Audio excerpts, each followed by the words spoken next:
India station master association को धन्यवाद देना चाहता हूँ कि मेरे को अपने जीवन के अंदर ये सौभाग्य प्राप्त हुआ कि मैं एक एस्मा का कॉमरेड हूँ।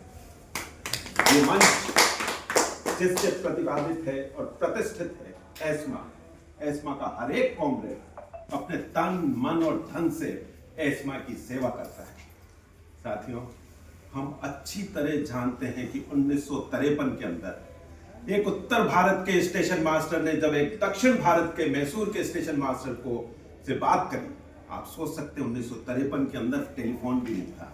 उन दोनों का समागम कहाँ हुआ होगा और उन दोनों ने एक संकल्प लिया कि हम जाकर के एस्मा को बनाएंगे, तब जाकर के एस्मा प्रतिपादित हुई थी। साथियों, ये एस्मा यूं ही प्रतिपादित नहीं हुई। अटल बिहारी वाजपेयी 10 साल तक इस एस्मा के प्रेसिडेंट रहे, तब जाकर के वो एस्मा प्रतिपादित हुई। साथियों, पी शिवन पिल्लई ने जब दिल्ली के क्लब बोर्ड के ऊपर अनशन किया था, उनकी हालत खराब हो गई थी और उन्हें एस्मा के सभी कॉमरेड ने बोला कि सर आप ये अपना अनशन समाप्त कर दें, आपकी तबीयत बहुत ज्यादा खराब है, आप हो सकता है कि मृत्यु और जीवन और मृत्यु के बीच में आप खेल रहे हैं। तब शिवन पिल्लई ने कहा था कि अगर मैं मर जाऊंगा तो एक परिवार सफर करेगा और अगर हमारी मांगे नहीं मानी गई तो 32,000 स्टेशन मास्टर सफर करेंगे।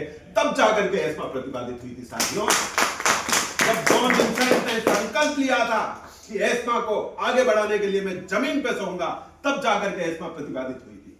साथियों, जब झा साहब और शर्मा जी एक ही वर्ग के ऊपर गए दिल्ली के अंदर, रैली के अंदर, जब रिजर्वेशन नहीं मिला, इन्होंने अपना तन मन धन सब कुछ दिया, तब जाकर के एस्मा प्रतिपादित हुई थी। कई कॉमरेड हैं जिन्होंने अपना सब कुछ सर्वस्व न्योछावर किया है इस एस्मा के लिए। क्यों किया? ताकि ये रेल एक स्टेशन मास्टर का परिवार संगठित हो सके, अच्छा जीवन यापन कर सके और हमारी ये रेल लौहपथ गामिनी से स्वर्णपथ गामिनी बन सके। एस्मा का एक ही संकल्प है कि रेल चलती रहनी चाहिए। इसके साथ ही साथियों, जब विपरीत परिस्थितियों के अंदर स्टेशन मास्टर साथी जब रोड साइड के स्टेशन के ऊपर काम करता है, बड़े स्टेशनों के ऊपर काम करता है और वो उसके पास में सुविधाएं नहीं होती है, तब जाकर के संगठन के दिल में दर्द उत्पन्न होता है। तब जाकर के लगता है कि हमारी मांगे माननी चाहिए। जब हमें एमएसपी समय पे नहीं मिली जिन साथियों को, तब एस्मा के दिल में दर्द होता है। जब नए स्टेशन मास्टर साथियों को स्टाइपेंड नहीं मिला, तब एस्मा के दिल में दर्द होता है। जब सीनियर स्टेशन मास्टर L8 और L9 के रात्रि ड्यूटी कर रहे हैं, उनको जब एनडीए नहीं मिलता है, तब जाकर के एस्मा के दिल में दर्द होता है। अब ये सब कुछ कैसे हो सकता है?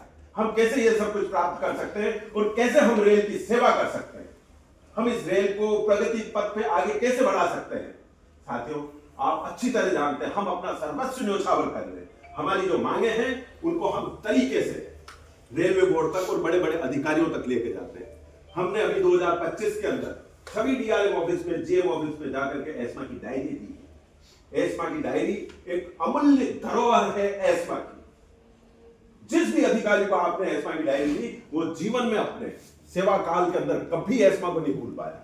मुझसे कई सीनियर जीएम सर ने, डीआरएम सर ने बोला वाह क्या। और जब भी हम देते हैं एस्मा की डायरी तो हम उनसे निवेदन करते हैं कि इसके अंदर और भी कुछ अपग्रेड करना हो तो बताएं। हमारी जितनी भी मीटिंग्स होती है, संरक्षा मीटिंग्स होती है, उसके अंदर हम सब जने एक इनोवेशन की भी बात करते हैं कि अगर एक लोड हम स्टेबल कर रहे हैं, करोड़ों की गाड़ी को कौन स्टेबल कर रहा है? क्या चीजें स्टेबल कर रही? सैकड़ों के घुटके और सैकड़ों की चेन। हर संरक्षण मीटिंग के अंदर हम ये सोचते हैं कि ये लोड स्टेबल किस प्रकार से सही तरीके से हो जाए, कोई एक अच्छा इनोवेटिव तरीका हो ताकि ये लोड सही तरीके से हो। लोड स्टेबल के ऊपर हमारा एक स्टेशन मास्टर पॉइंट्समैन कितना परेशान होता है।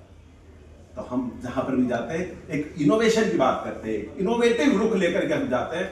हमारे सभी अधिकारी हमसे खुश होते हैं और हम अच्छी तरह जानते हैं कि हम अपनी एस्मा की डायरी, हमारे एस्मा के समाचार हम एपीओ, एओम, एसीएम लेवल से हम ऊपर तक देते हैं, क्षेत्रीय अधिकारी को देते हैं। ये ही एक माध्यम है जिसके माध्यम से हम एस्मा को आगे प्रचारित और प्रसारित कर सकते हैं। दीपक कुशवाहा ने, जैसा कि अभी अपने को बताया, कि एक मीडिया के जरिए हम आगे बढ़ सकते हैं। नव युवक जो स्टेशन मास्टर्स हैं, उनके इनोवेटिव आइडियाज को अपने को आगे लेना चाहिए और उसी से हम हमारी बात को आगे तक प्रेषित कर सकते हैं।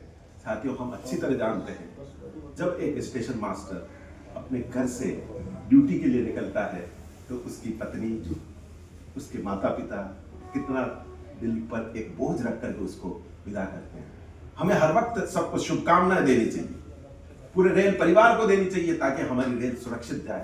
फिर वो स्टेशन मास्टर जब आता है, ड्यूटी करता है, कितना ध्यानपूर्वक, कितना कंसंट्रेट होकर के सुरक्षा और समय पालन का ध्यान रखते हुए 365 दिन 24 घंटे इस रेल के आवागमन को सुचारू रूप से चलाता है।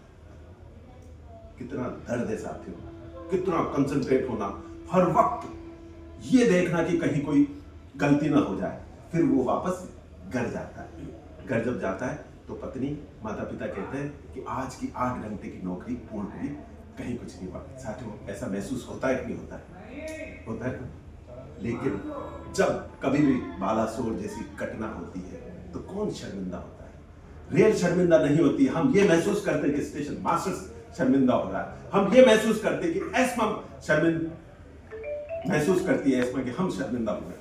जब हम कभी किसी अधिकारी के पास में जाते हैं तो हमें यही बोलता है कि देखो ऐसी घटना क्यों हो गई। बालासोर के अंदर स्टेशन मास्टर की गलती नहीं थी, फिर भी उसको रिमूव किया और एस्मा ने उसको पुनः उसको ड्यूटी के ऊपर लेके आए। ये एस्मा की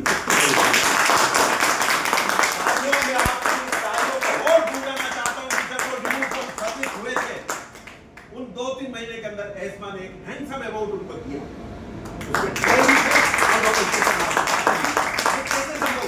ये तभी संभव हुआ कि जो हम एक मंथली या ईयरली सब्सक्रिप्शन देते हैं एस्मा को, उसमें से कुछ हैंडसम अमाउंट।